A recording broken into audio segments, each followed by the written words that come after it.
हरे कृष्णा भक्तों, राधे राधे। कैसे हो आप सब लोग? आशा करती हूँ सब लोग बहुत अच्छे होंगे। और आज मैं फिर एक नई बहुत अच्छी कथा आपको सुनाने जा रही हूँ। अगर आपको अच्छी लगे तो लाइक और सब्सक्राइब करना। जो मेरी वीडियो न्यू देखेगा तो प्लीज़ लाइक और सब्सक्राइब करना। फिर मैं आपके लिए रोज़ अच्छी अच्छी कथाएं लेके आऊँगी और आपको सुनाऊँगी। तो आज मैं सुनाती हूँ आपको एक सच्ची घटना है राधा रानी की। तो आप सब लोग बड़े ध्यान से सुनो दोस्तों, कि जिस तरह हम सच्चे मन से भगवान को पुकारते हैं वो दौड़े चले आते हैं और हमारी पुकार सुनते हैं। दोस्तों, भगवान को भी एक सच्चे भक्त की उतनी ही ज़रूरत होती है जितनी हमें भगवान की ज़रूरत होती है।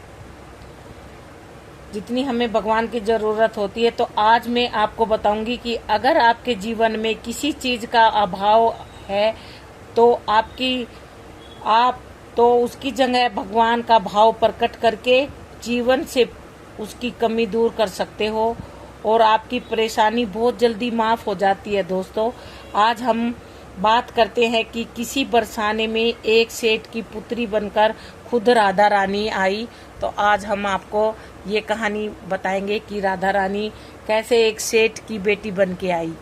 तो भक्तों, अगर हमारी कहानी आपको अच्छी लगे तो प्लीज़ लाइक और सब्सक्राइब करना।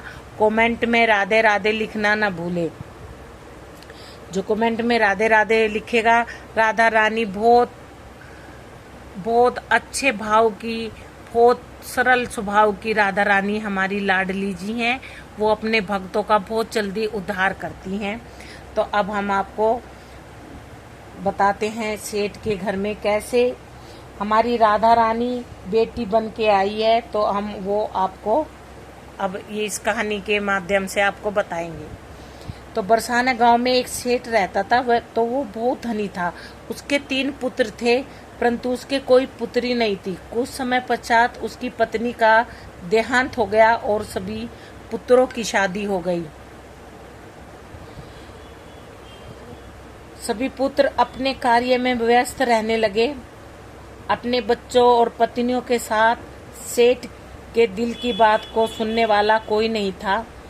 सेठ को शुरू से ही बात का बहुत दुख था कि उसके घर में कोई पुत्री नहीं है, लेकिन अब उसकी पत्नी की मृत्यु के बाद उसको यह दुख और सताने लगा और इस तरह बात को लेकर परेशान रहने लगा कि उसकी कोई पुत्री नहीं है। एक दिन एक महान पंडित उसके घर आए और उसे दुखी देखकर उसने पूछा कि तुम्हें किस बात की परेशानी है, तुम क्यों दुखी हो रहे हो। तो उसने अपना दुख उस पंडित को बताया कि मेरे पुत्री नहीं है, इस वजह से मुझे जीवन में यह अभाव रहता है कि मेरे कोई पुत्री क्यों नहीं है। तो पंडित उसको कहता है लोग यह भी कोई परेशानी की बात है, तुम राधा रानी को अपनी बेटी बना लो। हमारे जीवन में जिस चीज़ की कमी होती है उसको हम भगवान ही पूरा कर सकते हैं। परेशान होने से क्या होगा। तुम राधा रानी को अपनी बेटी मनाओ और अपने दिल की बात करो। क्या करो, देखो तुम्हें अभाव कभी नहीं सताएगा। सेठ जी को पंडित जी की बात बहुत अच्छी लगी और वह ऐसा ही करते हैं। राधा रानी की मूर्ति लेकर आते हैं और प्रतिदिन भोजन करने से पहले राधा रानी को भोग लगाते हैं, फिर स्वयं भोजन करते हैं और सोने से पहले राधा रानी के साथ खूब बातचीत करते हैं। ऐसे ही करते करते वह दिल से राधा रानी को अपनी बेटी मानने लगे और वह भूल ही गया कि उसकी कोई बेटी नहीं है। उसे इस बात का अभ्यास हो गया कि उसकी पुत्री सच में है और वह बहुत दिल से उसे अपनी पुत्री मानने लगा। जब तक वह बात ना करता, उसे भोजन ना खिलाता, उसका मन नहीं लगता और जब वह बात करता तो उसके मन में बहुत संतुष्टि मिलती, जैसे उसे पता नहीं क्या मिल गया है दोस्तों। तो एक दिन सेठ के घर पर एक चूड़ी बेचने वाली मनिहारन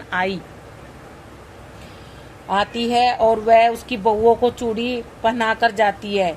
एक दिन वह चूड़ी बेचने घर पर आई और उसने सेठ के बेटे की तीनों बहू को चूड़ी पहनाई। उसके साथ जब सेठ की बहू चूड़ी पहनकर चली गई, उसके सामने एक और कन्या आई और उसने कहा कि मुझे भी चूड़ी पहना दो। चूड़ी वाली ने सोचा कि शायद सेठ के घर पर कोई मेहमान आई है, तो उसने उसको भी चूड़ी पहना दी। उसके बाद वह चूड़ी वाली सेठ से पैसे मांगने सेठ की दुकान पर पहुंची।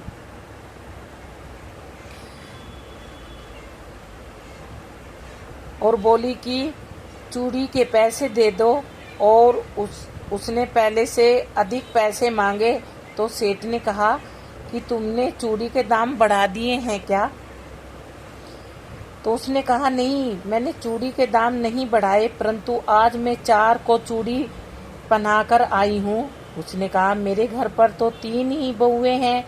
तो उसने कहा नहीं, मैंने आज 4 को चूड़ी पहनाई है। सेठ ने कहा कि तुमसे कोई गलती हुई है, मेरे घर में तो चूड़ी पहनने के लिए सिर्फ 3 बहू हैं। तो उसने 3 के पैसे चूड़ी वाली को दे दिए और चूड़ी वाली भी बिना कुछ कहे पैसे लेकर अपने घर चली गई। रात को सेठ घर आया और हमेशा की तरह राधा रानी को भोग लगा और खूब सारी बातें करके सो गया। उस दिन रात को सेठ के सपने में राधा रानी आई और कहने लगी, बाबा तुमने चूड़ी वाली को मेरी चूड़ी के पैसे क्यों नहीं दिए? जब तुम मुझे अपनी बेटी मानते हो तो तुमने मेरी चूड़ी के पैसे क्यों नहीं दिए? और यह कहकर एक लाडली बेटी की तरह रोने लगी। यह सब देखकर सेठ की आंख खुल गई और वह भी रोने लगा। जब सुबह हुई तो चूड़ी वाली के घर गया और सारी बातें उसे बताई और उसको चूड़ी के पैसे देकर उसके पैरों में रख दिए। और उसने बताया कि तुम कल सच बोल रही थी, तुमने कल 4 को ही चूड़ी पहनाई थी। मैंने राधा रानी को अपनी बेटी बनाया है। तुम बहुत भाग्यशाली हो जिसको राधा रानी के दर्शन हुए हैं। मैं इतने दिनों से उसके दर्शन के लिए तड़प रहा हूँ और तुमने एक बार में ही उनके दर्शन कर लिए। यह बोलकर रोने लगा और बोला कि तुम्हें चूड़ी का जो भी दाम चाहिए मुझसे मांग लो।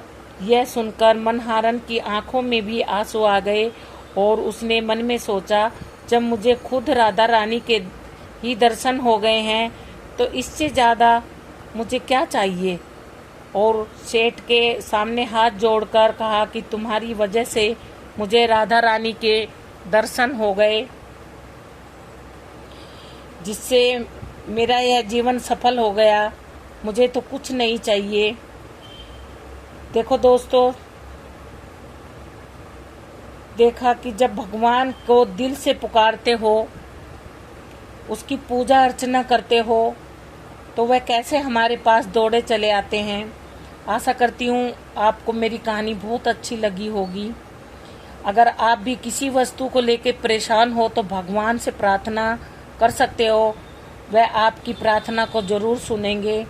अगर आपको मेरी कहानी अच्छी लगी तो राधे राधे जरूर लिखना भक्तों। हमारी जो ये श्री जी हैं, हमारी जो ये राधा रानी हैं, ये बहुत दयालु हैं। ये अपने भक्तों पे बहुत जल्दी कृपा करती हैं और अपने भक्तों को बहुत जल्दी दर्शन देती हैं। जो मन से भाव से इनको पूजते हैं, मानते हैं। देखो, भगवान हमेशा हमारे दिल में रहते हैं। हमारे दिल में भगवान, हम इधर उधर ढूंढते हैं, कभी हम अपने दिल में नहीं ढूंढते भगवान को।